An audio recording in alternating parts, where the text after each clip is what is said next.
بتائیے گا کہ ایک بار پھر مذاکرات کا دور جو ہے وہ شروع ہو گیا ہے اور انیشل لیول پہ پہلے یہ بتایا جا رہا تھا کہ ہو سکتا ہے مذاکرات ناکام ہو گئے، اب پھر ایک بار بیٹھک ہوئی ہے۔ کیا لگتا ہے آپ کو کہ پاکستان کے جو مطالبات ہیں افغانستان سے، کیا وہ تحریری طور پہ افغانستان اسے پورا کر پائے گا؟ میرا خیال یہ ہے کہ کسی بھی جب مذاکرات ہوتے ہیں اس کے اندر لین دین ہوتا ہے، گیو اینڈ ٹیک ہوتا ہے۔ جو ہماری ایک پوزیشن ہے، ایک افغانستان کی پوزیشن ہے، اس میں کہیں نہ کہیں ایک درمیانی رستہ نکالنا پڑے گا۔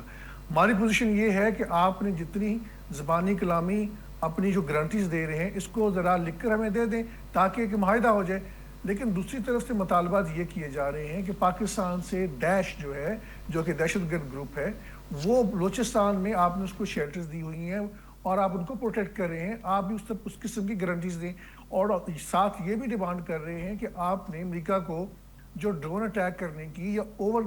جو اسپیس رائٹس دیے ہوئے ہیں وہ بھی آپ ہمیں گارنٹیز دیں۔ میرا خیال یہ کہ یہ جو دو پوزیشنز آ رہی ہیں اس کے اندر کہیں نہ کہیں کوئی نہ کوئی رستہ جو ہے وہ ڈھونڈا جا سکتا ہے۔ یہ بڑی پکچر ہے، ہمیں اس بات کو نہیں بھولنا چاہیے کہ دیکھیں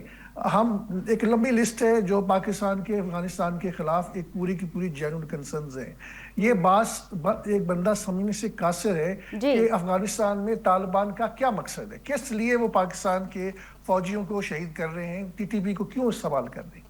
اور ان کو اگر انہوں نے پروٹیکشن دی ہوئی ہے تو ان کو وہاں سے آپریٹ ہونے کیوں دیا جا رہا ہے۔ اور بات یہ نہیں ہے کہ کتنے لوگ وہاں پہ موجود ہیں، بات یہ ہے کہ جب ان کی لیڈرشپ وہاں پہ موجود ہے تو پھر سوال یہ پیدا ہوتا ہے کہ وہ لیڈرشپ جو ہے وہ انسٹرکشن دیتی ہے اور یہ سارے کے سارے جتنے ٹیررسٹ گروپ ہیں وہ آپریٹ کریں۔ ان براڈر کانٹیکسٹ مجھے یہ لگ رہا ہے کہ چونکہ ترکی کا اس میں بہت انٹرسٹ ہے اور وہ جینوئنلی کوشش کریں بڑی پرخلوص انداز میں،